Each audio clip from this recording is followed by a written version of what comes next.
In this video, we're going to take a little bit deeper look into shapes and how to control them and manipulate them. And the first thing I want you to notice is that the tool palettes that we learned from our previous lesson, you can drag them across the screen to where you want them to be. So on the left-hand side, I have the tool palette close to my artboard, and on the right-hand side, I have the color palette close to my artboard. As you remember from the last video, when you click on a shape, you can see its properties, including here, for example, that it has a black outline and an empty fill, nothing inside. And if you click on that black outline and then click on the color palette, you can change the color to something like red. And this becomes relevant. I'm going to change it back to black, but this becomes relevant when it comes time to laser cut, because the laser cutter can handle different colors differently. For example, it can choose to engrave black while cutting red or cutting yellow.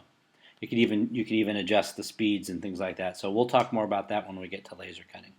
The other thing to keep in mind is up here at the top, this selection of items that you see at the top are all relevant to the rectangle that we have on the artboard.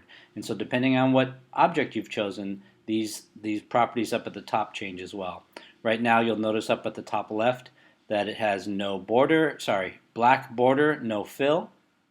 You could also see that it has a stroke size of 1 point and a basic stroke and all these other properties here. So let me introduce two new tools over here on the tools palette, and that is the selection tool and the direct selection tool. The selection tool is used for most objects just to move them around the screen, and also to reshape them using these what we call handles. There are, in this rectangle, 8 handles, 4 in one in each corner to make 4, and then 4 on either side and top and bottom. Okay, and by grabbing these handles using the regular selection tool, you can resize your object. However, there is the direct selection tool, and what that allows you to do is actually select one or more of these points. I'm going to click on this one here. And then when you click and drag it, you could actually change the shape of the object. Okay? So I can grab this one here and move it this way.